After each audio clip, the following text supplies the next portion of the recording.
উপদেষ্টা এই কমিটির পরে যারা রাজনৈতিক আবার সংগঠন সরকার হয়ে যারা আসবে, মন্ত্রীর বিভিন্ন পদে যারা আবার অধিষ্ঠিত হবে, 2024-এর ইতিহাস তারা মাথায় রেখে কি সামনের দিকে কদম পাড়াবে, নাকি আবার তারা তাদের মতন করে এই বাক স্বাধীনতা মানুষের হরণ করে তারা তাদের মতন করে লংজিভিটি নেবে কিনা?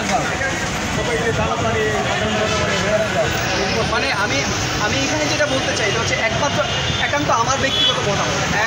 দেশ যেহেতু স্বাধীন হয়েছে, আমি ব্যক্তিগত মতামত দিতে স্বাচ্ছন্দ্য বোধ করতেছি, এর জন্য আমি দিতেছি। এই স্বাধীনতা তো এখন অন্তর্বর্তীকালীন সময়টা রয়েছে, বা ছাত্র জনতা এখনও মাঠে আছে বিধায় আপনি স্বতঃস্ফূর্তভাবে নিজের একান্ত মনের কথা ব্যক্ত করতে পারতেছেন।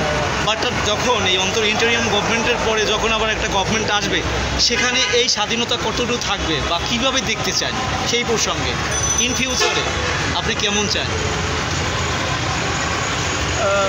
আমি ফিউচার যেভাবে দেখতে চাই এটা একান্ত আমার ব্যক্তিগত, আপনারটাই। আমি একটু ইসলামিক লোক, মানে আমি ইসলাম পছন্দ করি।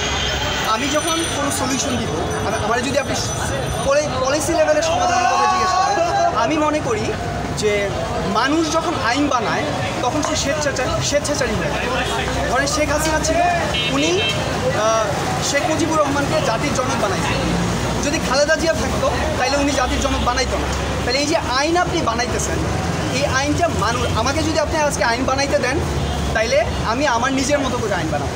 কিন্তু আমি যেটা বুঝি যে সৃষ্টিকর্তা যদি কেউ খাইতে পারে, সে সব মানুষ হচ্ছে তার। যেমন কোরআনে আয়াত আছে যে ইসলাম আসছে হচ্ছে হুদাল্লিন নাস, সারা পৃথিবীর সব মানুষের জন্য রহমত। ইসলাম আসছে সারা পৃথিবীর সব মানুষের জন্য রহমত। যেমন ধরেন আমি ইসলামের মাইনরিটি রাইট নিয়ে কথা বলি। ইসলামে মাইনরিটি যারা, তাদেরকে বলা হয়েছে জিম্মি। তারা কার জিম্মি? আল্লাহ এবং আল্লাহ রাসূলের প্রোটেক্টেড সিটিজেন।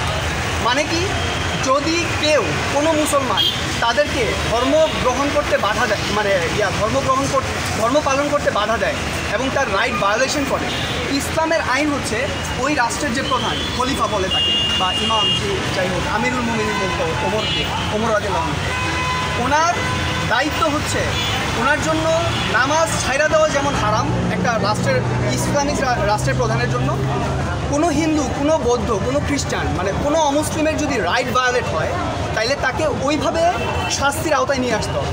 যেই কথাটা আমাদের নন মুসলিম ভাই বোনেরাও জানেন। তো ইস্যুটা হচ্ছে যতদিন আল্লাহ সিস্টেম অনুযায়ী চলছে, আমরা জানি যে ওমর খলিফা ছিল, আলী, আবু বকর, ওনারা খলিফা ছিল, এরপরেও এইভাবে চলছে। আমার ইয়াটা হচ্ছে যে মানুষকে আইন বানাইতে দিলে স্বেচ্ছাচারী হয়। আর আপনারা দেশ চালাইতেছেন, বা এর আগেও আমাদের পাকিস্তান আমলে, বাংলাদেশ আমলে দেখেন আমরা ব্রিটিশ খেলাইছি। আমার কথাটা বুঝুন, 1757 পর্যন্ত সিরাজউদ্দৌলা ছিল বাংলার শেষ স্বাধীন নবাব। ওনার সময় পর্যন্ত কোরআন হাদিস দিয়েই এই এলাকাগুলো চলছে। প্রচুর হিন্দু লোক ছিল। আমরা তো আসলে আমাদের পূর্বপুরুষ সবাই হিন্দু। ইন্ডিয়ান সাবকন্টিনেন্ট আমরা রুল করছি, কিন্তু হিন্দুদের ওপর কোনো টর্চার করা হয়নি। আমরা আজকে দেখতেছি যে কে নাকি মন্দির পোড়ায়, কিন্তু হিন্দু লোকদেরকেও আমরা দেখছি না যে তারা টর্চার হচ্ছে। মুঘল আমলে হিন্দুরা ইভেন সভাসদে হিসাব হচ্ছে, তারা শাসকদেরকে বিভিন্ন জায়গায় গাইড করা হয়।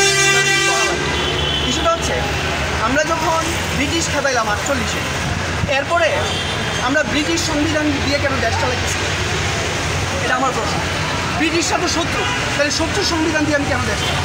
নাম্বার 1, পাকিস্তান আসলো ব্রিটিশ সংবিধান, 71-এ দেশ স্বাধীন করলেন, তাও ব্রিটিশ সংবিধান। আজকে পর্যন্ত আপনি ব্রিটিশ সংবিধান দিয়ে ভোট করতেছেন, ওয়াই? এটা আমার কোয়েশ্চেন। আমাদের এই জনপদের 90% মানুষ কোরআনকে লিডারশিপ দেয়। কোরআনে সব কিছুর ডিটেইল বর্ণনা বলা হয়েছে যে কোরআন হচ্ছে এমন একটা জিনিস যেটা হচ্ছে পরিপূর্ণ জীবন ব্যবস্থা। কিয়ামত পর্যন্ত এইটা দিয়ে সকল মানুষের জন্য সমাধান দেওয়া হচ্ছে। পরিশেষে বলছেন যে কোরআনে বাকিরা তো হাততালি দিবে, বা হাততালি দিতেছে আমার ভাইরা যারা এখানে আছে। ইস্যুটা হচ্ছে আমি যে কথাটা বলছি, আমি বিশ্বাস করি বাংলাদেশের 90% লোকের মনের কথা এটা, কিন্তু তারা মনে করে যে বানাইলে কে চালাবে, ইমাম যেভাবে হয় ওইভাবে চালাবে। আমরা যে বড় একটা মসজিদের ইমাম সেট করি, ভোট নেই। আজকে ডক্টর ইউনূস যে এখানে আসছে, এই প্রধান উপদেষ্টা, কে ভোট দিছে ওনাকে? আপনি সবচেয়ে যোগ্য যে লোকটা মনে করছেন তাকে ওইখানে বসাইছেন, শেষ। আমরা যখন ইমাম হচ্ছে একটা মসজিদের নেতা, আপনি যখন ইমাম সেট করেন তখন কি ভোট সবচেয়ে যোগ্য যে লোকটা তাকে বসায় দেয়।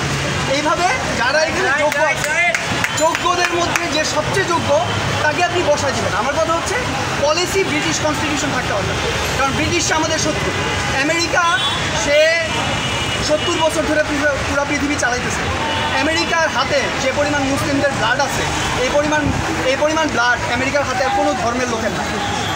ইরাক, আফগানিস্তান থেকে শুরু করে আজকে ফিলিস্তিন পর্যন্ত ইসরায়েল ফিলিস্তিনকে রক্তাক্ত করছে।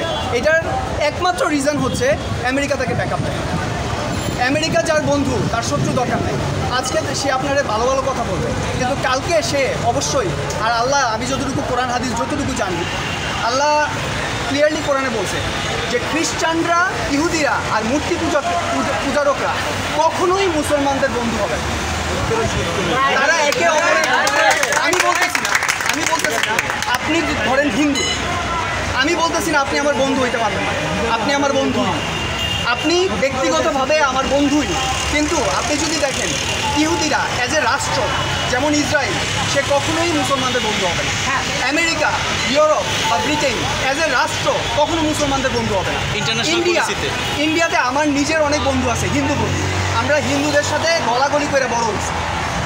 আমরা ব্যক্তিগতভাবে কারোর প্রতি বিদ্বেষ পোষণ করি না, কিন্তু ইন্ডিয়া অ্যাজ এ স্টেট কখনোই মুসলমানদের বন্ধু হবে না। এটা আপনারা দেখতেছেন। তো আমার কথা হচ্ছে যে আপনি যদি তাদের সাথে লিয়াজও কইরা আপনি যদি মুসলমানদের কোনো ভালো কিছু চান, তাহলে I am sorry to say, হয় আপনি ঠিক নাইলে কোরআন ঠিক। আমি কি বুঝাইতে পারছি আমার পয়েন্টটা? যদি কোরআন ঠিক হয় তাহলে আপনার এনিমি ইজ ভেরি ক্লিয়ার, আর আপনার বন্ধু ভেরি ক্লিয়ার। এটা হচ্ছে আমার কথা। তো আমি আমার যেটা চাওয়ার এটা আমি বলছি, আপনারা সিদ্ধান্ত নেবেন, আপনাদেরকে ভয়েস রেজ করা লাগবে। আপনি যেটা মনে করেন ঠিক, এটা ক্লিয়ারলি ঠিক বলতে হবে। এটার জন্যই আমাদের স্টুডেন্টরা, আমরা যারা সাপোর্ট দিছি, আমরা মিলা হচ্ছে দেশকে আজকে এই জায়গায় নিয়ে আসছি। এরপর যারা policy maker, they know better than me. Thank you.